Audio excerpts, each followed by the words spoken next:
নমস্কার বন্ধুরা, সর্বাণী রান্নাঘরে আপনাদের সবাইকে স্বাগত। বন্ধুরা, আজকে আমি আপনাদের সঙ্গে শেয়ার করব কাঁচা টমেটোর সঙ্গে আলু, পেঁয়াজ এবং ছোট তারই মাছ দিয়ে ভীষণ সুস্বাদু একটা রেসিপি, যেটা এই গরমের দিনে দুপুরে ভাতের সঙ্গে খেতে ভীষণই ভালো লাগবে। আশা করি বন্ধুরা আজকের রেসিপি আপনাদের সবারই ভালো লাগবে। তাহলে চলুন রেসিপিতে যাওয়া যাক। আর বন্ধুরা, আপনাদের কাছে অনুরোধ, ভিডিওটা লাইক দিয়ে প্রথম থেকে শেষ পর্যন্ত দেখতে থাকবেন।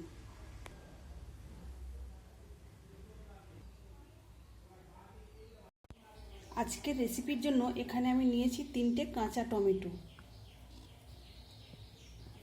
আর নিয়েছি একটা মিডিয়াম সাইজের আলু, আর এখানে রয়েছে একটা মিডিয়াম সাইজের পেঁয়াজ, আর নিয়েছি এখানে ছোট সাইজের তারই মাছ। তারই মাছটাকে পরিষ্কার করে বেছে ধুয়ে নিয়েছি।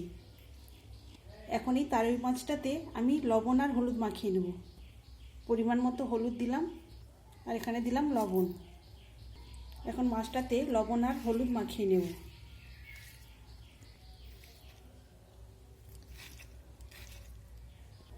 এখানে মাছের মধ্যে লবণ আর হলুদ মাখিয়ে নিয়েছি, এটাকে এখন একপাশে সরিয়ে রাখবো।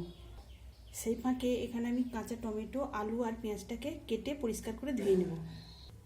এখানে দেখুন বন্ধুরা, আমি টমেটো এইভাবে কেটে নিয়েছি, আর আলুটাকেও আমি এইভাবে সরু করে কেটে নিয়েছি, আর এখানে পেঁয়াজও কেটে নিয়েছি। আপনারা দেখে নিশ্চয়ই বুঝতে পারছেন আমি কিভাবে এই সব জিনিসপত্র কেটেছি। এবার আমি এই মাছটাকে ভেজে নেব। মাছটা ভাজার জন্য গ্যাস অন করে কড়াই বসিয়ে তার মধ্যে দিয়ে দিয়েছি পরিমাণ মতো সরিষার তেল।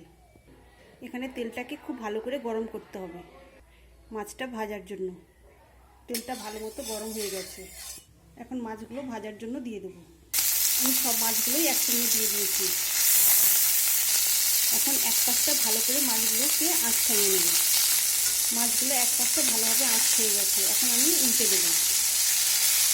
উল্টে পাল্টে মাছগুলোকে আমি মজমুচে করে ভেজে নেব। মাছগুলো উল্টে পাল্টে আমি খুব সুন্দর করে ভেজে নিয়েছি। এখন মাছগুলোকে বাটিতে তুলে নেব। মাছগুলো ভেজে তুলে নিয়েছি। এখন ওই কড়ার মধ্যে আবারও দিয়ে দেবো 1 টেবিল চামচ সরিষার তেল। ফোড়নে দিয়ে দেবো 1 চামচ 5 ফোড়ন। প্রথমে আমি কেটে রাখা আলুগুলো ওই তেলের মধ্যে দিয়ে ভেজে নেব। 5 ফোড়ন থেকে সুন্দর একটা গন্ধ বের হয়েছে। এখন আমি আলুগুলো দিয়ে দেবো। আলুগুলো আমি প্রথমে মিনিট 2-3 এইভাবে নেড়ে ভাজা করে নেব। আলুটাকে আমি এখানে প্রায় মিনিট 3 নাড়াচাড়া করে ভেজে নিয়েছি। এবার আমি এর মধ্যে দিয়ে দেবো কেটে রাখা পেঁয়াজ।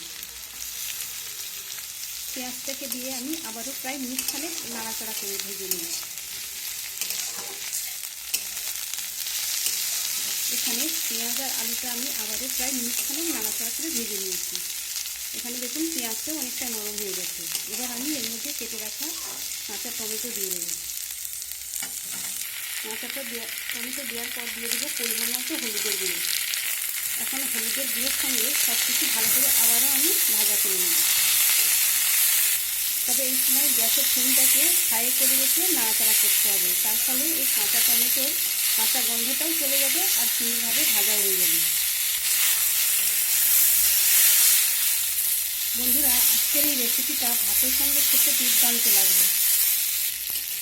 আমি আবারও প্রায় মিনিট 2-3 নাড়াচাড়া করে সব কিছু ভেজে নিয়েছি। এখন আমি এর মধ্যে দিয়ে দেবো অল্প একটু লঙ্কার গুঁড়ো। তবে আপনারা যেমন ঝাল খেতে পছন্দ করবেন সেই মতো ঝাল লঙ্কার গুঁড়োর পরিমাণটা বাড়িয়ে কমিয়ে দেবেন। আর দেবো 1/2 চামচ জিরা গুঁড়ো। তবে এই সময় গ্যাসের ফ্লেমটাকে আবারও কমিয়ে দিতে হবে। দিয়ে একটু ভালো করে নেড়ে ছেড়ে এর মধ্যে দিয়ে দেবো পরিমাণ মতো জল।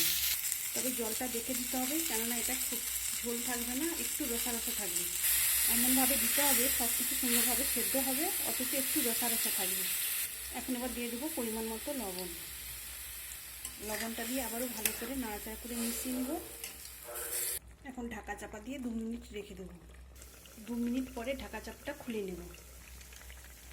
এখন সব কিছু আবার একটু নাড়াচাড়া করে নেব। আর এই সময়ে আলু এবং টমেটো অনেকটাই সেদ্ধ হয়ে গেছে। এখন এবার ভেজে রাখা আমি তারই মাছগুলো দিয়ে দেবো। দিয়ে আবারও নাড়াচাড়া করে মিশিয়ে নিয়ে আমি আবারও ঢেকে দেবো প্রায় মিনিট 3-4 জন্য। বন্ধুরা, আজকের রেসিপি আপনাদের ভালো লাগলে অবশ্যই একটা লাইক দেবেন। সেই সঙ্গে যদি নতুন বন্ধুরা এসে থাকেন অবশ্যই আমার চ্যানেলটিকে সাবস্ক্রাইব করে আমার পাশে থাকবেন। মিনিট 3 পরে ঢাকা চাপাটা খুলে নিয়েছি। এখন আমি আবারও একটু ভালো করে নাড়াচাড়া করে উল্টে পাল্টে নেব। নিয়ে সবশেষে দিয়ে দেবো সরিষা বাটা। এখানে আমি 1 চামচ কালো সরিষা বেটে জল দিয়ে গুলিয়ে রেখেছিলাম, সেটা এখন এর মধ্যে দিয়ে দেবো।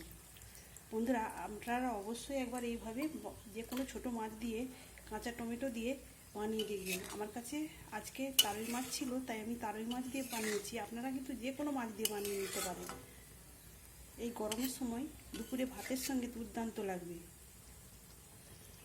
সর্ষে বাটাটা দেওয়ার পর আমি আবারও 2 মিনিট ফুটিয়ে নেব। 2 মিনিট ফুটিয়ে নিলেই আমার রেসিপিটা একদম রেডি হয়ে যাবে ভাতের সঙ্গে খাওয়ার জন্য। তাহলে বন্ধুরা, আজকের রেসিপি আপনাদের কেমন লাগলো অবশ্যই কমেন্ট করে জানাবেন। তাহলে আজকের মতো আসি, সবাই ভালো থাকবেন, সুস্থ থাকবেন, ধন্যবাদ।